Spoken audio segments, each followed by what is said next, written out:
Bonjour à tous. Est-ce que vous avez remarqué qu'actuellement pas mal d'artistes ont une voix un peu robotique, yeah. Non? Drake, PNL, Je sais pas, je t'aime pas, tu m'aimes pas. Yann Marguet? PNS. Eh bien sachez que cet effet s'appelle Autotune. Mais Autotune c'est quoi? Définition. Autotune c'est le Photoshop de la musique, c'est le filtre Instagram des chanteurs. Autotune c'est un logiciel qui corrige les fausses notes. Autotune c'est l'effet le plus controversé et le plus utilisé dans la musique. Et aujourd'hui sur Tempo, on va essayer de comprendre pourquoi.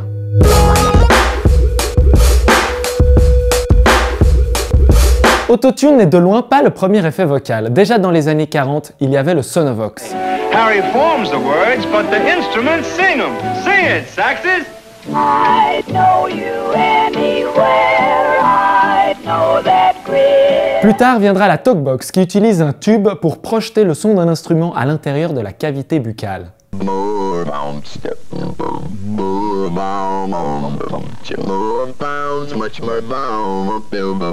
Dans les années 70 viendra le vocodeur, un synthétiseur qui transforme la voix en son synthétique.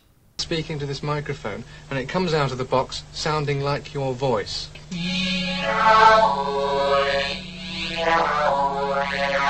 En 1997, lorsque le logiciel Autotune fait son apparition, son objectif n'est pas de transformer la voix.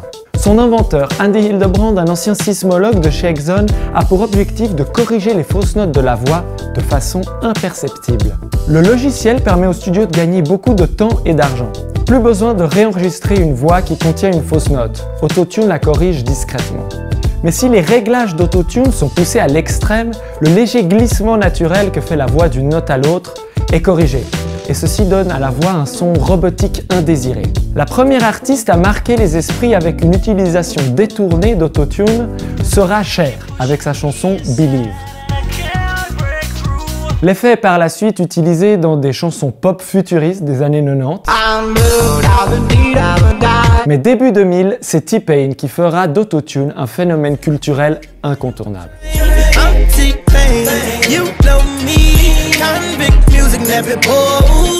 Le succès de l'artiste propulse également le nom du logiciel sur le devant de la scène. Aujourd'hui, Autotune est un nom générique, comme Kleenex, Stabilo, mais Autotune est sous le feu des critiques. Nigga, this shit violent. This is death for Auto-Tune, moment of silence. I'm Mr. Auto-Tune. If you sing off key for a small fee, I can make you a celebrity. Auto-Tune.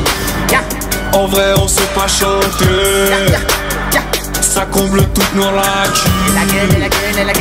Parce que nos voix font pitié. Christina Aguilera s'affiche avec le t-shirt Autotune is for pussies, alors que soit dit en passant, elle aussi utilise cet effet. Un scandale a secoué l'émission X Factor lorsque des auditeurs se sont rendus compte que l'émission avait réarrangé la voix d'une chanteuse avec Autotune en post-production.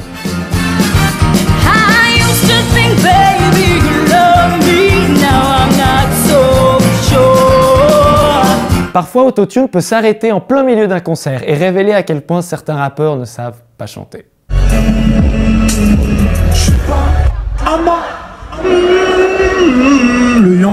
Je suis allé rendre visite à Théo Lacroix, le producteur de Slimka, un des rappeurs romans les plus chauds du moment, qui utilise beaucoup Autotune avec sa voix.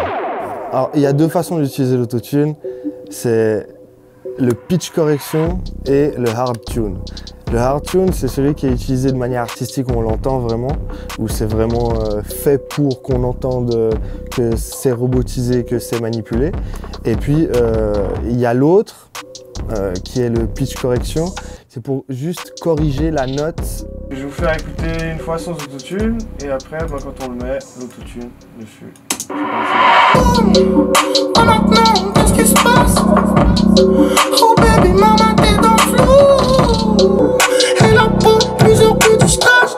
Oh baby, maman, t'es dans le flou. Nous, on l'utilise pas pour masquer, genre pour corriger. C'est plus vraiment dans un but artistique. Que vous l'entendiez ou pas, on peut estimer que 95% de la musique pop que vous entendez fait appel à Autotune ou à un des logiciels concurrents. Si l'effet permet de masquer les imperfections, il est surtout un choix économique et artistique qui permet aux artistes de nous transmettre plus d'émotions. Comme d'hab, je vous ai préparé une playlist sur Spotify.